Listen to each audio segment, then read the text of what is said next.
आजकल जब अल्ट्रासाउंड होता है तो काफ़ी लोगों में पाया जाता है कि उनके अल्ट्रासाउंड में फैटी लीवर की शिकायत है। पेशेंट्स को सिम्टम्स नहीं रहते हैं और कुछ वर्षों में देखा जाता है कि उनको फैटी लीवर की वजह से लिवर फेलियर की शिकायत हो जाती है। ये मैनेज करने के लिए यदि अल्कोहलिक फैटी लीवर है तो ऐसे लोगों को अल्कोहल से दूर रहना चाहिए, और यदि नॉन अल्कोहलिक है तो यदि वो सेडेंट्री लाइफस्टाइल की वजह से है तो उन्हें अपनी फिजिकल एक्टिविटीज़ बढ़ानी चाहिए। livehindustanCom के सभी दर्शकों को मेरा नमस्कार। मेरा नाम डॉक्टर अमरेंद्र कुमार झा है और मैं कंसल्टेंट फिजिशियन इंटेंसिविस्ट हूँ।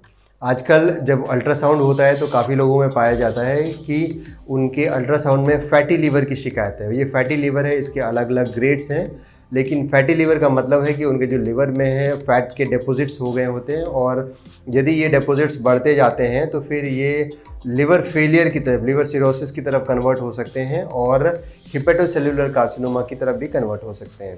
तो पता करते हैं कि जो फैटी लिवर है इसके टाइप्स क्या हैं, इसके कारण क्या हैं और इससे क्या नुकसान हो सकते हैं और इसके ट्रीटमेंट क्या है। जो फैटी लिवर है उसके दो टाइप्स हैं, अल्कोहलिक फैटी लिवर या non alcoholic fatty liver. Alcoholic fatty liver generally जो बहुत ज़्यादा अल्कोहल लेते हैं या फिर ख़राब अल्कोहल लेते हैं काफ़ी समय तक, तो उनको होता है। साथ में यदि नॉन अल्कोहलिक फैटी लिवर उन लोगों को होता है जिनको कि सेडेंट्री लाइफस्टाइल है, जिनकी फिजिकल एक्टिविटीज़ बहुत कम है, या फिर उन्हें मेटाबॉलिक सिंड्रोम है। मेटाबॉलिक सिंड्रोम के अंदर आता है हाइपर कोलेस्ट्रोलीमिया, मतलब उनके अंदर कोलेस्ट्रॉल का लेवल बहुत अधिक होता है। हाइपोथायरॉयडिज्म, थायराइड का लेवल, जो थायराइड हार्मोन्स का लेवल है वो काफ़ी कम होता है। या फिर डायबिटिक पेशेंट्स जिनके कि शुगर का लेवल बहुत ज़्यादा रहता है, या हाइपरटेंसिव पेशेंट्स जिनका बीपी बढ़ा रहता है, तो ऐसे लोगों में नॉन अल्कोहलिक फैटी लिवर की शिकायत रहती है।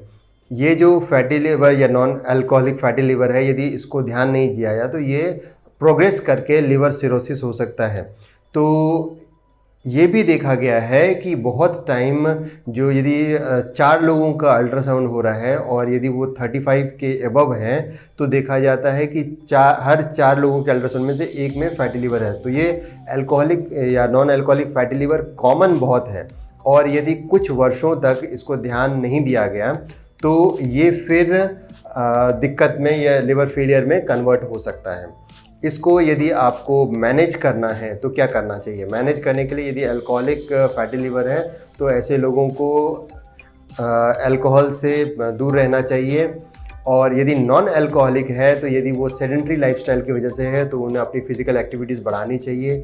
यदि वो हाइपर कोलेस्ट्रोलीमिया की वजह से है तो कोलेस्ट्रॉल का लेवल कम करने के लिए फिजिकल एक्टिविटीज़, डाइट और जो कोलेस्ट्रॉल लोअरिंग ड्रग्स हैं उनका इस्तेमाल करना चाहिए।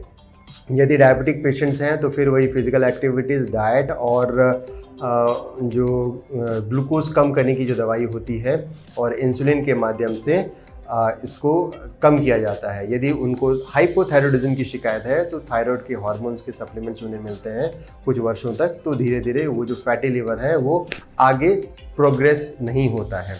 तो जनरली मेरा ये एडवाइस है कि जो भी 35 ईयर्स से अबव हो रहे हैं उनको हर 1 साल में एक बार ज़रूर अल्ट्रासाउंड कराना चाहिए, जिससे कि वो डिटेक्ट कर सकें कि फैटी लिवर उनमें है कि नहीं। क्योंकि बहुत टाइम पेशेंट्स को सिम्टम्स नहीं रहते हैं और कुछ वर्षों में देखा जाता है कि उनको फैटी लिवर की वजह से लिवर फेलियर की शिकायत हो जाती है।